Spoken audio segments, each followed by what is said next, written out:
Yeah, I just took a drone shot of the river right here. Kind of hard to see, but you can get a kind of glimpse of it. Maybe on the video footage you can see that over there. And got a shot of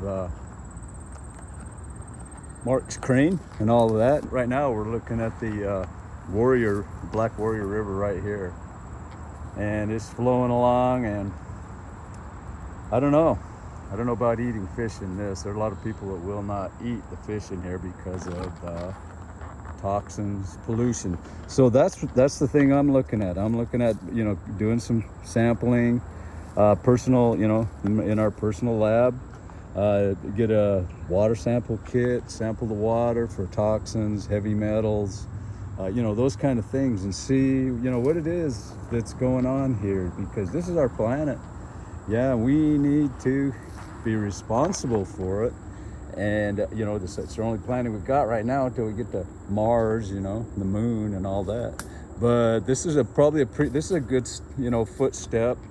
step up towards doing the asteroid analysis. We can come along here and we can, maybe fly some drones, take some samples, do some robotic work, even on these river banks, lake banks.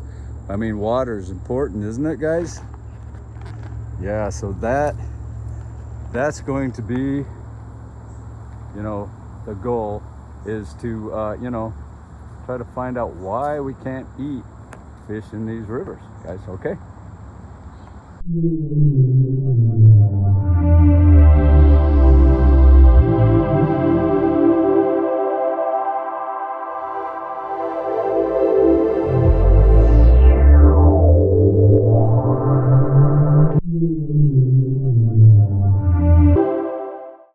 Hey guys, hey, I want you to check this out. Okay, what this is an AI generated podcast that Google has, and what it's going to do is, I gave it some prompts about the streams and fishes in the streams and the pollutants in the waters of the streams of Alabama, and it generated a podcast supposedly with an expert on water pollutions, So I want you to check this out.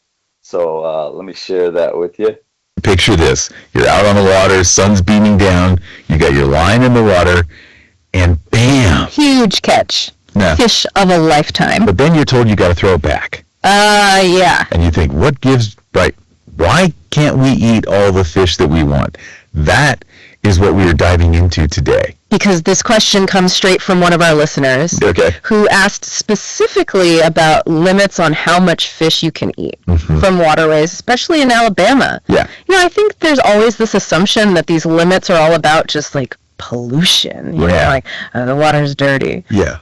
But it's so much more complex than that. It's way more complex. So, sometimes, it is absolutely about pollution. We're going to get into that. But sometimes it's about making sure that we're not taking so many fish out of a given population that we don't have enough left to keep that population going. Yeah. And of course, the two of those things can play off of each other. Yeah. If you have a system that's already stressed by pollution, Right. it might be less able to rebound from us taking too many fish. Right. That's so interesting. Yeah. So, like I mentioned, this question came from a listener specifically concerned about Alabama streams. Okay. They mention mercury from coal power plants. Right. Which is something that I know a lot of people, at least here in Alabama, have heard about, right? Yeah. But then they also listed a whole bunch of other stuff that, honestly, when I read this question, I was like, okay, this is a little more than I was prepared to, think about. Things like PCBs, industrial waste, even things like our sewage making its way into the water. And when you think about it like that, suddenly that, prize-winning fish you caught doesn't seem quite as appetizing, right? No. And this is where it gets a little bit concerning, I guess. So how'd you like that? That was generated by a program called NotebookLM, which is Google AI that generates podcasts, and I believe it also generates images, but I haven't checked into that part of it yet. So something to look at. All right, so what I did was I'm ordering some chemicals to test soil, to test water. I'm going to be going out on on an expedition to see if I can get some water samples, some soil samples all around here. And I'm going to try to incorporate the robot too with it. Maybe figure out some way to get the robot to pick it up. Anyway, I'm going to send you the link to that AI podcast if you guys are interested. And also, I'm going to send you another link. All right, this is an old video. It is the video of our first contest. Okay, and it's the one where, Helper Head examines the asteroid pit, and I think you guys will like it. It has all you guys in it, so you want to watch that. And so watch this. Give me comments. Let me know what you think, and I'll be talking to you later, guys. Love you.